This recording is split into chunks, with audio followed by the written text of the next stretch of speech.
What's up, Tricology family? Welcome back to another episode of the Tricology News Talk. And today we got some brand new details as far as the restart of the NBA season at Walt Disney World. Today we're going to be covering the hotel, housing, entertainment, and park access for the NBA players while they're staying at the Walt Disney World Resort and continuing the NBA season.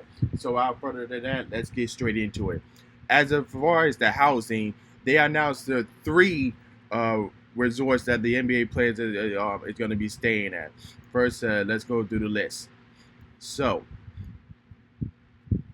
the first one that they announced is the Grand Dizeno, which is at the Disney Colorado Springs Resort, and the teams that's going to be staying there are the top teams are the Milwaukee Bucks, the Los Angeles Lakers, Toronto Raptors, the Los Angeles Clippers, the Boston Celtics, the Denver Nuggets, the Utah Jazz, and the Miami Heat.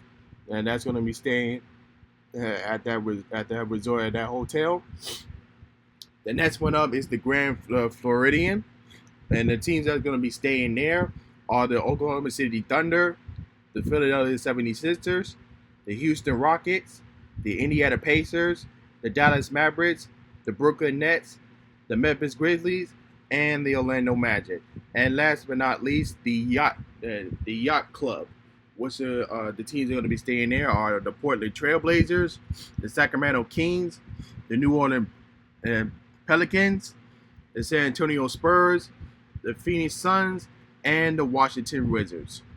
So those are the three hotels that the NBA picked for the NBA players to stay in. So as you know, that those three hotels will be closed to the public, as they don't want guests to be near the NBA player as part of the COVID-19 social distancing. So the players can be stay healthy by the time they have to play the games at ESPN Wide World of Sports. So now that we got that out of the way, so let's talk about the entertainment and the part access that the NBA players they're going to have. As further details, reporting saying that that the NBA players will probably get to see Marvel's Black Widow and Disney's Mulan early, as part of the way the NBA players and their family they get a good entertainment access, so that way they have a good time while staying at the Walt Disney World Resort. And other further details is that as part of the NBA campus, there are hotel amendments, player-only lounge with the NBA 2K, TV and gaming, pool, trails, barbers, manicures, a 24-hour VP concierge, a daily entertainment, movie screenings, DJ sets, video games, ping pong, pool, long games, and players here can attend other games. And as far as the food will be handled by Disney's culinary team, Yahoo sources say that each team will have access to design Disney culinary teams, which help create individual teams' menus, supporting teams' their diet needs, and ensure the healthy and safety guidelines are followed. Players will receive 3 meals per day and 4 meals per on game day. So that's the further details as far as the food and entertainment is. So as far as the game size, pure to Walt Disney Resorts, the ESPN Wide World of Sports will be setting as follows. The HBN Fieldhouse will be the primary game court. The arena will be the secondary game court and practice courts. The Visa Center will be another temporary game court and also practice courts, maybe used only for practices. So that's the as far as the practice locations and the game locations is going to be. So out of the way, let's talk about the theme park is. So originally, the NBA players and their family wouldn't expect to be allowed to visit the theme parks during the season. However, a new report is saying that Disney has reported to offer the league a possible after-hours park access for players and their families once all the Disney guests has left. So hopefully they can have The league will allow them to visit the parks. That will likely begin once the families arrive at Walt Disney World. Here's another statement as follows.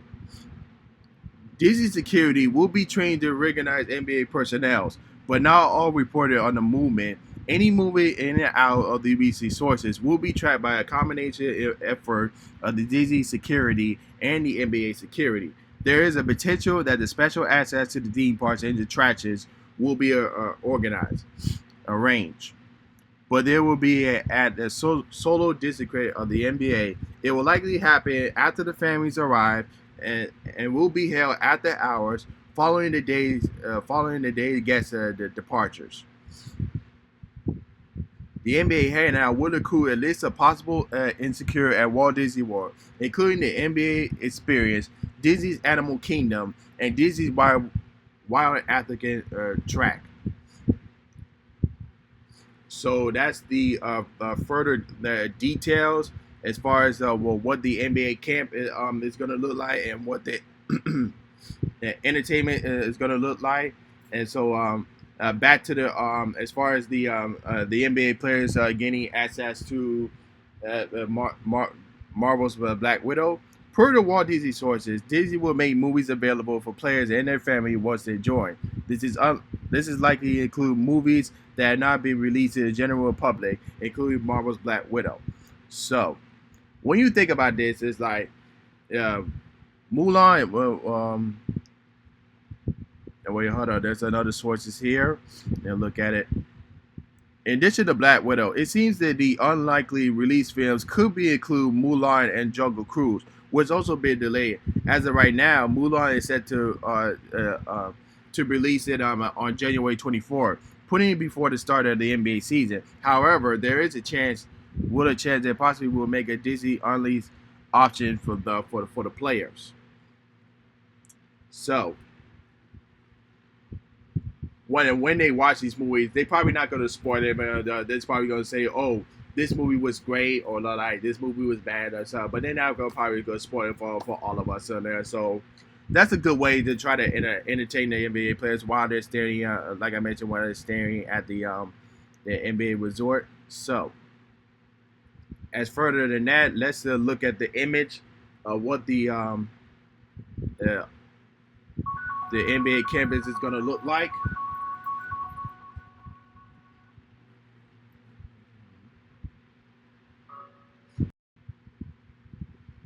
As you can see here, this is the NBA campus map, which showing all the key locations, the team's hotels, the practice and the shooting courts locations, the broadcast courts, and of course the arena that they're going to play at the ESPN Wide Water Sports.